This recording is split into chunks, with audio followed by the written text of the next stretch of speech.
ഈ വീഡിയോയിൽ വളരെ ഇമ്പോർട്ടൻ്റ് ആയിട്ടുള്ള കുറേ പുതിയ വിവരങ്ങളൊക്കെ പുറത്തു വന്നിട്ടുണ്ട്. പ്രത്യേകിച്ച് താരിഫുമായിട്ട് ബന്ധപ്പെട്ട് എനർജി പർച്ചേസ് ചെയ്യുന്നതിൽ നിർണായകമായിട്ടുള്ള ചില തീരുമാനങ്ങളൊക്കെ എടുക്കും.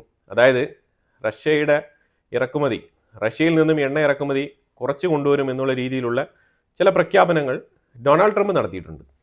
അതായത് ഇതുപോലെ സ്വന്തമായിട്ട് കുറേ പ്രഖ്യാപനങ്ങൾ നടത്തുന്നത് ഇപ്പം ഡൊണാൾഡ് ട്രംപിന് ഒരു കീഴ്വഴക്കമായിട്ട് മാറിയിരിക്കുകയാണ്. ഇന്ത്യ പാകിസ്ഥാൻ യുദ്ധം അയാൾ നിർത്തും, അതുപോലെ ഇന്ത്യ എവിടെ നിന്ന് ഓയിൽ മേടിക്കണം, ഇന്ത്യ എവിടെ നിന്ന് ഡിഫൻസ് എക്യുപ്മെൻറ്റ്സ് പർച്ചേസ് ചെയ്യണം, ഇതൊക്കെ ഡൊണാൾഡ് ട്രംപാണ് അനൗൺസ് ചെയ്യുന്നത്. ഇപ്പം ഇതൊക്കെയാണ് വിചിത്രമായിട്ടുള്ള ചില നടപടികളായിട്ട് നമുക്ക് മനസ്സിലാക്കാൻ പറ്റുന്നത്. എനിവേ, ഇതിൽ കുറേ ഡെവലപ്മെൻറ്റ്സ് ഉണ്ടായിട്ടുണ്ട്. അപ്പോൾ ഈ താരിഫുമായിട്ട് ബന്ധപ്പെട്ട കുറച്ച് റിയലിസ്റ്റിക് ആയിട്ടുള്ള യാഥാർത്ഥ്യങ്ങളിലേക്ക് നമ്മളിപ്പോൾ വരികയാണ്. മെയിൻ പിക്ചർ ഇനി വരാനിരിക്കുന്നേ ഉള്ളൂ. അപ്പോൾ അതിൻ്റെ തുടക്കമായി കഴിഞ്ഞു. പറഞ്ഞാൽ വാൾ സ്ട്രീറ്റിൽ അമേരിക്കയിൽ സ്റ്റോക്ക് മാർക്കറ്റ് ഇടിഞ്ഞു തുടങ്ങിയിട്ടുണ്ട്. നമ്പർ 1. കാരണം അമേരിക്കയുമായിട്ട് ബന്ധപ്പെടുന്ന പല രാജ്യങ്ങൾക്കുമാണ് താരിഫ് ഇംപ്ലിമെൻറ്റ് ചെയ്തിരിക്കുന്നത്. ഇന്ത്യയെ സംബന്ധിച്ചിടത്തോളം അമേരിക്ക ഇന്ത്യ എന്ന് പറഞ്ഞ ഒറ്റ റിലേഷൻഷിപ്പ്, അല്ലാതെ ഇന്ത്യ മറ്റുള്ള രാജ്യങ്ങളുമായിട്ട് ഇപ്പം നിലവിൽ ഒരു താരിഫുമായിട്ട് ബന്ധപ്പെട്ട വിഷയം ഡീൽ ചെയ്യുന്നില്ല. പക്ഷെ അമേരിക്ക പല രാജ്യങ്ങളുമായിട്ടാണ് ഈ താരിഫുമായിട്ടുള്ള പ്രശ്നം ഡീൽ ചെയ്യുന്നത്. അപ്പോൾ ഏറ്റവും കൂടുതൽ ഇമ്പാക്റ്റ് ഇപ്പോൾ ഉണ്ടായിക്കൊണ്ടിരിക്കുന്നത് അമേരിക്കയുടെ ഉള്ളിലാണ്. നമ്പർ 1, കസ്റ്റമറിൻ്റെ കൺസ്യൂമർ പവർ, പർച്ചേസിങ് കപ്പാസിറ്റി അമേരിക്കയുടെ ഉള്ളിൽ റെഡ്യൂസ് ആകാൻ പോകുന്നു. കാരണം ഈ സാധനങ്ങളുടെ വിലക്കയറ്റം എൻറ്റയർലി ഇത് ഇപ്പോൾ ഒരു 100 രൂപയ്ക്ക് അമേരിക്കയുടെ ഉള്ളിൽ സാധനം പർച്ചേസ് ചെയ്തുകൊണ്ടിരുന്ന ഒരു വ്യക്തിക്ക് ഇനി 125 രൂപ കൊടുക്കേണ്ടി വരും ഒരു ഇന്ത്യൻ പ്രോഡക്റ്റ് മേടിക്കാൻ. $139 കൊടുക്കേണ്ടി വരും ഒരു സ്വിറ്റ്സർലാൻഡ് പ്രോഡക്റ്റ് മേടിക്കാൻ. 150 രൂപ കൊടുക്കേണ്ടി വരും ഒരു ബ്രസീൽ പ്രോഡക്റ്റ് മേടിക്കാൻ. 157 രൂപ കൊടുക്കേണ്ടി വരും ഒരു ചൈനീസ് പ്രോഡക്റ്റ് മേടിക്കാൻ. മനസ്സിലായല്ലോ, ഇതാണ് ഉണ്ടാകുന്ന വ്യത്യാസം. ഇപ്പോൾ ഏതെങ്കിലും ഒരു രാജ്യത്തിന് മാത്രമാണ് താരിഫ് എന്ന് വെച്ച് കഴിഞ്ഞാൽ, ഫോർ എക്സാമ്പിൾ ഇന്ത്യക്ക് മാത്രമാണ് താരിഫ്, എന്നാൽ ഇന്ത്യ കുറച്ച് വറീഡ് ആവേണ്ട ആവശ്യമുണ്ട്. പക്ഷേ ഈ ഒരു വിഷയത്തിൽ ആ രീതിയിൽ ബേജാറാവേണ്ട ആവശ്യമില്ല. കാരണം ഇപ്പം നമ്മൾക്ക് ഇതൊരു പുതിയ ന്യൂ നോർമൽ സൃഷ്ടിക്കും. അതുകൊണ്ടാണ് ഞാൻ ഇതിന് മുമ്പ് ഒരു വീഡിയോ ന്യൂ നോർമൽ എന്ന് തന്നെ പറഞ്ഞിട്ടത്. സാധനങ്ങൾ, ചില സെലക്റ്റീവായിട്ടുള്ള സാധനങ്ങളൊക്കെ മാർക്കറ്റിൽ നിന്നും എക്സ്പോർട്ട് ഭീഷണി നേരിടും. പക്ഷേ അതേസമയം മെജോറിറ്റി സാധനങ്ങൾ വിറ്റുപോകാനുള്ള സാധ്യതയാണ് ഏറ്റവും കൂടുതൽ കാണുന്നത്. ചില എക്സംഷൻസ് ഒക്കെ ഉണ്ട്. ഈ ബ്രസീലിന് തന്നെ 50% താരിഫാണെങ്കിലും അതിൽ ചില നിർണായക മേഖലകളിൽ എക്സംഷൻ ഉണ്ട്. അത് അമേരിക്കയ്ക്ക് വേണ്ട ചില ഇമ്പോർട്ടൻ്റ് ആയിട്ടുള്ള ഐറ്റംസ്, ഒരു 6-7 കാറ്റഗറി ഐറ്റംസിനൊക്കെ എക്സംഷനാണ്. അപ്പോൾ അതുകൊണ്ട് തന്നെ ബ്രസീലിന് അത് വലിയ തോതിൽ ഈ ഒരു താരിഫ് ഇമ്പാക്റ്റ് ഉണ്ടാക്കില്ല എന്നാണ് ബ്രസീൽ തന്നെ ബിലീവ് ചെയ്യുന്നത്. അതുപോലെ ഇന്ത്യക്കുള്ളിൽ പോന്നു കഴിഞ്ഞാൽ കോപ്പർ, അലുമിനിയം ഇതേപോലത്തെ ചില വിഷയങ്ങളൊക്കെ എക്സ്പോർട്ട് ചെയ്യണം എന്നുണ്ടെങ്കിൽ അതിന് താരിഫ് ഇല്ല, എക്സംഷൻ ഉണ്ട്. അതുപോലെ ഫാർമസ്യൂട്ടിക്കൽ ഇൻഡസ്ട്രിക്കും ഉണ്ട് എക്സംഷൻ, അതും ഇപ്പം നിലനിൽക്കുന്നുണ്ട്. അപ്പോൾ ഇതിൻ്റെയൊക്കെ ക്ലാരിറ്റി ഇപ്പോൾ കുറച്ചുകൂടെ വ്യക്തമാകുന്നുണ്ട്. 25% ഇന്ത്യയുടെ മേളിൽ വച്ചിരിക്കുന്ന ഒരു താരിഫ് എന്ന് പറഞ്ഞാൽ അത് വലിയ തോതിൽ ഒരു ഇമ്പാക്റ്റ് ഉണ്ടാക്കുമോ എന്ന് ചോദിച്ചു കഴിഞ്ഞാൽ അത്രത്തോളം ഉണ്ടാക്കത്തില്ല. ഇവിടെ ഗ്രോത്ത് പ്രെഡിക്റ്റ് ചെയ്തിരുന്നത് 6.5% ആണ്, സ്റ്റേബിൾ ഗ്രോത്ത് ആണ്. അപ്പോൾ അതിൽ നിന്നും നേരിയ തോതിൽ 6.2% ആയിട്ട് അത് കുറയും എന്നാണ് പറയുന്നത്. അപ്പോൾ അതായത് 0.2% to 0.3% ഒരു വേരിയേഷൻ ഉണ്ടാവാനുള്ള സാധ്യതയുണ്ട് എന്നാണ് വിദഗ്ധർ വിലയിരുത്തുന്നത്. ഡീറ്റെയിൽസ് റിപ്പോർട്ടൊക്കെ അങ്ങനെയാണ് പുറത്തു വരുന്നത്. അമേരിക്കയ്ക്ക് ഇങ്ങനെ തന്നെ തുടർന്ന് മുന്നോട്ട് പോകാൻ കഴിയില്ല. കാരണം എത്ര കാലം ഈ പ്രോഡക്റ്റുകൾ, അതായത് ഫോർ എക്സാമ്പിൾ നമ്മൾ മനസ്സിലാക്കേണ്ട സിമ്പിൾ അണ്ടർസ്റ്റാൻഡിങ് എന്ന് പറഞ്ഞാൽ ഇന്ത്യൻ പ്രോഡക്റ്റ് ഇന്ത്യ സ്വമേധയാ അങ്ങ് കയറ്റി അയക്കുകയല്ല, അതാണ് മനസ്സിലാക്കേണ്ടത്. ഇന്ത്യക്കും അമേരിക്കയ്ക്കും ഇടയിൽ 101 ബില്യൺ വർത്ത് വരുന്ന ട്രേഡ് നടക്കുന്നെങ്കിൽ ഈ 101 ബില്യൺ വർത്ത് വരുന്ന സാധനങ്ങൾ അമേരിക്കയുടെ ഉള്ളിൽ നിന്നും ഇന്ത്യക്കുള്ളിൽ ആൾക്കാർ ഓർഡർ ചെയ്യുന്നു എന്നുള്ളതാണ് മനസ്സിലാക്കേണ്ടത്. അവിടെ നിന്ന് ആൾക്കാർ ഓർഡർ ചെയ്യുന്നുണ്ട്, അതിൻ്റെ കണക്കാണ് ഈ ഗവൺമെൻറ് സൂക്ഷിക്കുന്നത്. കണക്ക് സൂക്ഷിപ്പുകാരനാണ് ട്രംപ്. അവിടെ വേറെ shop owners, super market owners, അതേപോലെ വ്യക്തിപരമായിട്ട് ഓർഡർ ചെയ്യുന്ന ആൾക്കാർ, ഇങ്ങനെയുള്ള ആൾക്കാർ, മാനുഫാക്ചറിങ് കമ്പനികൾ, ഇവരെല്ലാം ചെയ്യുന്ന ഓർഡറിൻ്റെ ആ ഒരു ക്വാണ്ടിറ്റി, ആ ഒരു വോളിയമാണ്, ആ വോളിയമിൻ്റെ വാല്യൂ ആണ് ഈ $101 ബില്യൺ. അപ്പം ഇവർ ഡൈവേഴ്സിഫൈ ചെയ്യാൻ നോക്കുമ്പോഴത്തേക്കും ഒരു പക്ഷേ ഇവർ ഇന്ത്യയിൽ കിട്ടുന്ന അതേ സാധനം ചൈനയിൽ കിട്ടുന്നെന്ന് വെച്ചോ. ചൈനയ്ക്ക് 57% ഉണ്ട് താരിഫ്.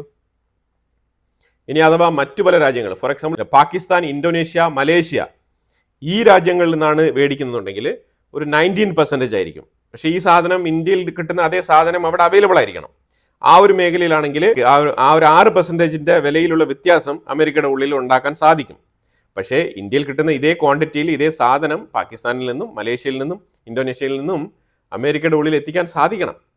അത് സാധിക്കാത്ത പക്ഷത്തിൽ മറ്റുള്ള ഇതര രാജ്യങ്ങളിൽ എവിടെന്നെങ്കിലൊക്കെ അത് കിട്ടിക്കഴിഞ്ഞാൽ ഓക്കെയാണ്. അത് കിട്ടുന്നില്ല എന്നുണ്ടെങ്കിൽ വീണ്ടും ഇന്ത്യയുടെ പ്രോഡക്റ്റ് തന്നെ അവർക്ക് ഓർഡർ ചെയ്യേണ്ടി വരും. അമേരിക്കൻ സിറ്റിസൺ അഥവാ അമേരിക്കൻ പൗരൻ, ഈ സാധനം ഓർഡർ ചെയ്യുന്ന അമേരിക്കൻ പൗരൻ ഈ അധിക താരിഫായിട്ടുള്ള 25% എക്കാലത്തേക്കും പേ ചെയ്ത് ആ സാധനം മേടിക്കാൻ നിർബന്ധിതനാകും. കാരണം ഐറ്റം വേണമെന്നുണ്ടെങ്കിൽ ഇപ്പോൾ ഇന്ത്യക്കുള്ളിൽ കിട്ടുന്ന ഐറ്റം, ഈ സെയിം ഐറ്റം അവിടെ പോകുമ്പോഴത്തേക്ക് അതായിരിക്കും സംഭവിക്കുക. പിന്നെ സാധനങ്ങളുടെ ക്വാളിറ്റി അത് വളരെ ഇമ്പോർട്ടൻ്റ് ആണ്. ഫോർ എക്സാമ്പിൾ ചൈന, ഈ ഒരു ഈസ്റ്റ് ഏഷ്യൻ രാജ്യങ്ങളിലൊക്കെ നമ്മൾ നോക്കിക്കഴിഞ്ഞാൽ അവിടെയും ക്ലോത്ത് മാനുഫാക്ചറിങ് ഉണ്ട്, ഇന്ത്യക്കുള്ളിലും ക്ലോത്ത് മാനുഫാക്ചറിങ് ഉണ്ട്. പക്ഷേ ഇന്ത്യൻ ക്ലോത്തിൻ്റെ ഡിമാൻഡ് വെസ്റ്റേൺ കൺട്രീസിലായാലും അമേരിക്കയിലായാലും നല്ല ക്വാളിറ്റി എന്ന് തന്നെയാണ് വരുന്നത്. പല കമ്പനികളും വെസ്റ്റേൺ ബ്രാൻഡ് നെയിമൊക്കെ ഉണ്ടാവും, പക്ഷേ അതൊക്കെ മാനുഫാക്ചറിങ് ആവുന്നത് ഇന്ത്യക്കുള്ളിലായിരിക്കും. ഇപ്പോൾ ചൈനയെ സംബന്ധിച്ചിടത്തോളം നമ്മൾ എടുത്തു കഴിഞ്ഞാൽ ചൈനയിൽ പല തരത്തിലുള്ള പ്രോഡക്റ്റ് ഉണ്ട്.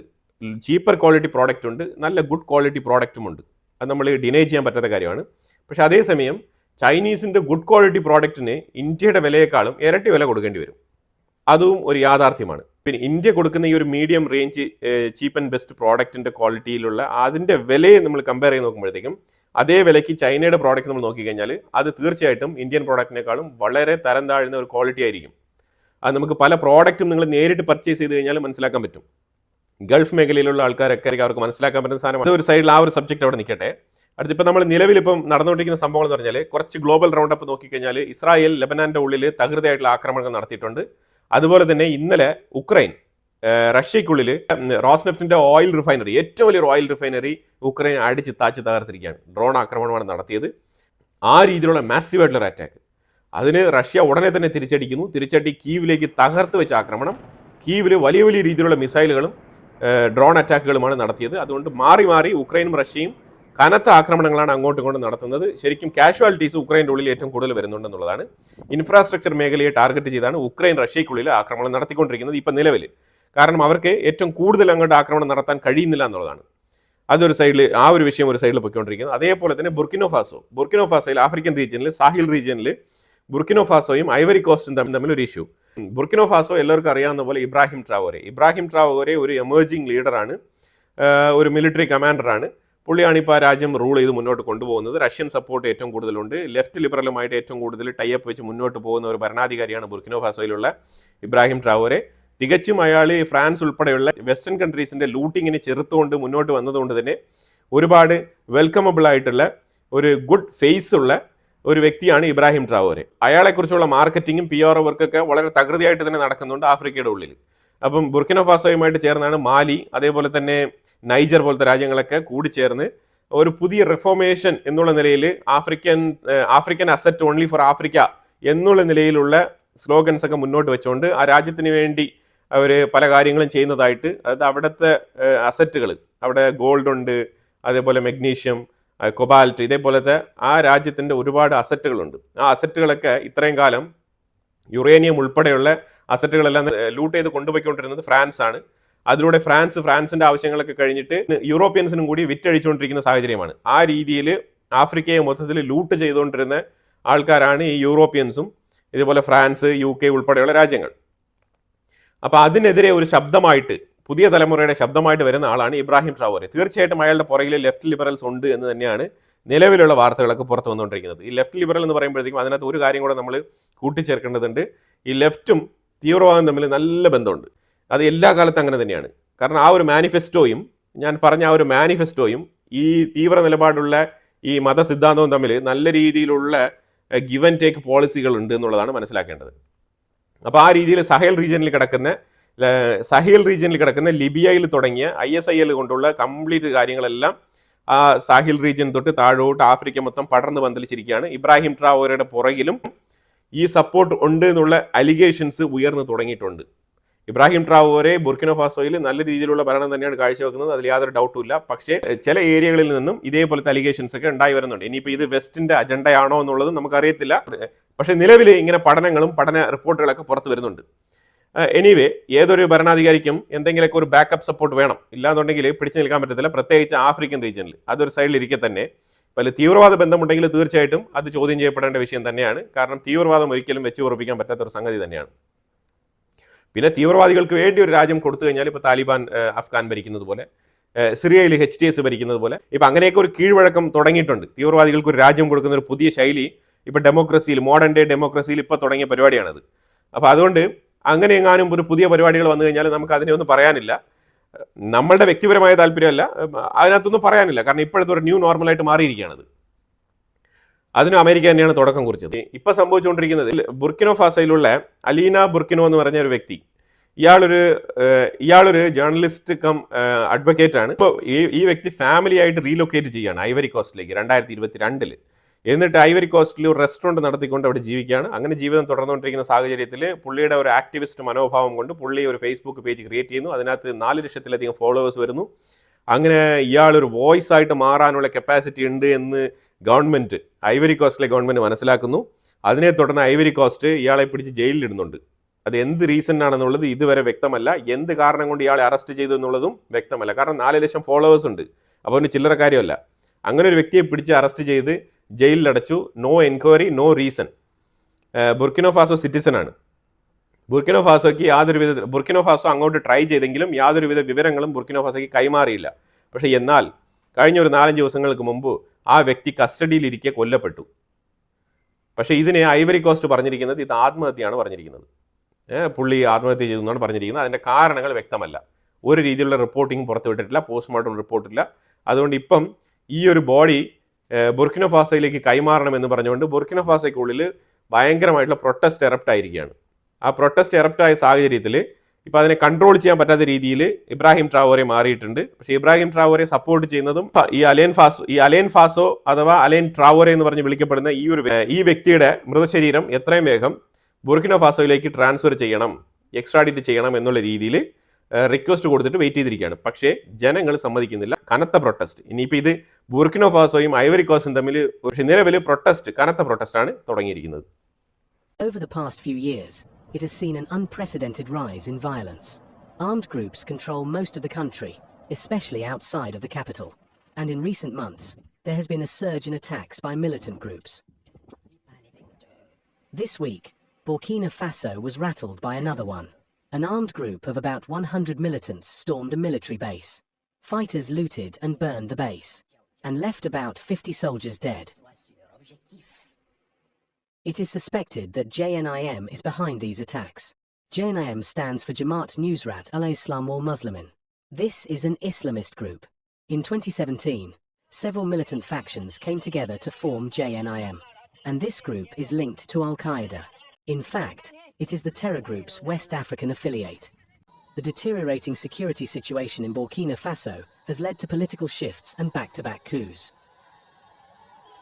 But the junta has struggled to contain the violence, and this is not an isolated case. In recent years, Islamist insurgency has grown in the wider Sahel region, so much so that the Sahel is called the epicenter of global terrorism. It accounts for over half of all terrorism-related deaths globally. The Sahel stretches from the west coast of Africa eastwards across the continent. The Sahel is rich in natural resources, like uranium and gold, but it is impoverished. Insurgent groups have long vied for control in the region, and political instability has been rampant. As groups have hit military and civilian targets, they have killed thousands of people, and this has contributed to several military coups in the region. As insurgency soars, JNIM has become one of the deadliest. ഇപ്പോൾ ഇതിനകത്ത് പ്രത്യേകമായിട്ട് നമുക്ക് എടുത്തു പറയാനുള്ളത്, ഇപ്പോൾ ഇതിനകത്ത് benefit ആയിട്ട് Asian സൈഡിൽ നോക്കിക്കഴിഞ്ഞാൽ പാകിസ്ഥാൻ, മലേഷ്യ, ഇന്തോനേഷ്യ ഇവർക്കൊക്കെ 19% താരിഫ്, അതായത് ബിലോ 20%. ഇവരൊക്കെ ട്രംപിന് വളരെ അടുത്ത ആൾക്കാരാണ്. പരമാവധി നമ്മൾ നോക്കുമ്പോഴത്തേക്കും ഈ താരിഫ് എല്ലാം തന്നെ ട്രംപ് വ്യക്തിപരമായ താല്പര്യം കൊണ്ട് ഇംപ്ലിമെന്റ് ചെയ്തതായിട്ടാണ് മനസ്സിലാക്കാൻ പറ്റുന്നത്. ബാക്കിയുള്ള ഏഷ്യൻ രാജ്യങ്ങൾ നിങ്ങൾ എടുത്തു കഴിഞ്ഞാൽ എല്ലാം തന്നെ കട്ടപ്പുകയാണ്. അതിനകത്ത് ഒന്നും പറയാനില്ല. 35%, 30% തൊട്ട് അങ്ങോട്ട് താരിഫുകൾ ആരി വിതറിയിരിക്കുകയാണ്. അപ്പോൾ അതുകൊണ്ട് ഏഷ്യൻ സൈഡിലുള്ള മാർക്കറ്റ് കുറച്ചുകൂടെ ഡീപ്പായിട്ട് ഡിമിനിഷ് ആവാനുള്ള സാധ്യത വളരെ കൂടുതലാണ്. ഇനിയിപ്പോൾ നമ്മൾ മാർക്കറ്റിനെ കുറിച്ച് നമ്മൾ നോക്കിക്കഴിഞ്ഞാൽ ഇന്നത്തെ ഒരു അവസ്ഥ അമേരിക്കയുടെ സ്റ്റോക്ക് മാർക്കറ്റ് ഹിറ്റ് ആവാനുള്ള പ്രധാനപ്പെട്ട ഒരു 4-5 രാജ്യങ്ങളാണ്. അതിലൊന്ന് കാനഡ 35%. ഏതാണ്ട് 8 ബില്യൺ വർത്ത് വരുന്ന അമേരിക്കയുടെ പാൽ ഉൽപ്പന്നങ്ങളാണ് കാനഡ തടഞ്ഞു വെച്ചത്. കാനഡ ശരിക്കും സ്ട്രോങ് ആയിട്ട് തന്നെ റിറ്റാലിയേറ്റ് ചെയ്യുന്നുണ്ട് അമേരിക്കയെ. അതുപോലെ ബ്രസീൽ 50%, ഇന്ത്യ 25%, ചൈന 57%, സ്വിറ്റ്സർലാൻഡ് 39%, പിന്നെ തായ്വാൻ 20%. അപ്പോൾ ഇങ്ങനെ മെയിൻ ആയിട്ടുള്ള അമേരിക്കയുടെ ട്രേഡിംഗ് പാർട്ട്നേഴ്സിനെല്ലാം തന്നെ നല്ല രീതിയിലുള്ള താരിഫാണ് ട്രംപ് അപ്ലൈ ചെയ്തിരിക്കുന്നത്. അതുകൊണ്ട് തന്നെ യു എസിലെ മാർക്കറ്റ് നല്ല രീതിയിൽ ഡൗൺ ആവുന്നുണ്ട്. അപ്പോൾ അതിനകത്ത് S&P ആ സ്റ്റോക്ക് ഏതാണ്ട് 500 പോയിന്റ് ഡൗൺ ആണ്. ഡോ ജോൺസ് 400 പോയിന്റ് ഡൗൺ ആണ്. ഇന്ന് തുടങ്ങുന്നത് തന്നെ അങ്ങനെയാണ്. Nasdaq totally 2% down. European market ആണെങ്കിൽ 600 പോയിന്റ് നിലം പൊത്തിയിരിക്കുകയാണ് താഴോട്ട്. 600 പോയിന്റ് ഒറ്റ ദിവസം കൊണ്ട്. ഇത് almost European stock market consider ചെയ്ത് നോക്കിക്കഴിഞ്ഞാൽ നിയർലി 2% ആണ്. 1.9% ഡൗൺ ആണ് യൂറോപ്യൻ സ്റ്റോക്ക് മാർക്കറ്റ്. ഏഷ്യൻ സൈഡിൽ വന്നു കഴിഞ്ഞാൽ 1.5% മുതൽ 2.7% വരെ താഴോട്ട് പോകാൻ സാധ്യതയുണ്ട് എന്നാണ് വിലയിരുത്തൽ. ഏഷ്യൻ മാർക്കറ്റും താഴോട്ട് തന്നെയാണ്. അതിൻ്റെ കാരണം ഏറ്റവും കൂടുതൽ ഏഷ്യൻ രാജ്യങ്ങൾക്കാണ് താരിഫ് കൂട്ടി വെച്ചിരിക്കുന്നത്.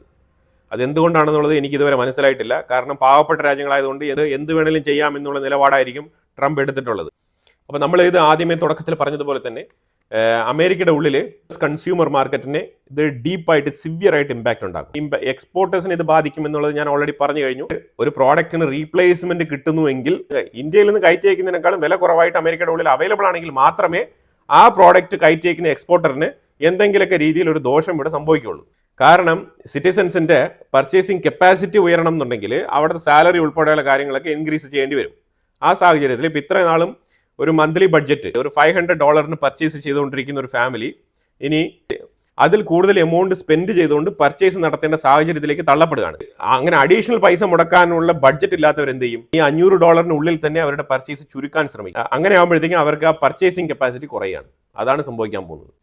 അപ്പോൾ തീർച്ചയായിട്ടും ട്രംപിന്റെ ഇപ്പം നിലവിലെ ഈ ഒരു നിലപാട് ആഗോള തരത്തിൽ തന്നെ ഒരു സപ്ലൈ ചെയിൻ ക്രാക്ക് ഉണ്ടാക്കും എന്നുള്ളത് 100% ഉറപ്പുള്ള കാര്യമാണ്. ഒരു രാജ്യമായിട്ടുള്ള ചൈനയുമായിട്ട് ഫേസ് ടു ഫേസ് നിന്ന സമയത്ത് തന്നെ അമേരിക്ക പല രീതിയിലുള്ള പ്രശ്നങ്ങൾ നേരിട്ടതാണ്. ഇപ്പൊ ആഗോള തരത്തിൽ തന്നെ വേൾഡ് വൈഡ് ഒരു താരിഫ് അപ്ലൈ ചെയ്തുകൊണ്ട് നിൽക്കുന്ന സാഹചര്യത്തിൽ അതിനേക്കാളും ദുരന്തമായിരിക്കും ഫേസ് ചെയ്യാൻ പോകുന്നത്. അതാണ് നമുക്ക് മനസ്സിലാക്കാൻ പറ്റുന്നത്.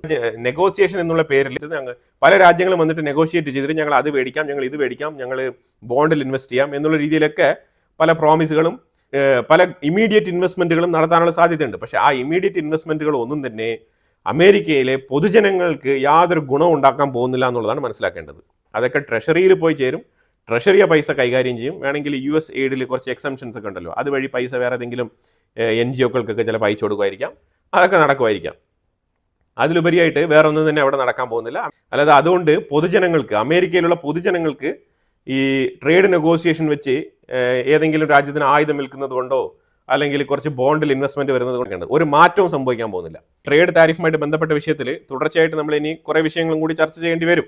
ഉടനീളം എങ്ങനെയാണ് ഇതിൻ്റെ മാറ്റങ്ങൾ, എങ്ങനെയാണ് അമേരിക്കയുടെ പുതിയ നടപടിക്രമങ്ങൾ, എങ്ങനെയാണ് ഇന്ത്യയുടെ റെസ്പോൺസ്, ഇതെല്ലാം തന്നെ ഉടനീളം നമുക്ക് ചർച്ച ചെയ്യേണ്ടി വരും. അപ്പോൾ എന്തായാലും ഇതിനെക്കുറിച്ചുള്ള അഭിപ്രായങ്ങൾ കമന്റ് ബോക്സിൽ രേഖപ്പെടുത്തുക. കൂടുതൽ വിഷയങ്ങളുമായിട്ട് അടുത്ത വീഡിയോയിൽ വരാം. Thank you so much.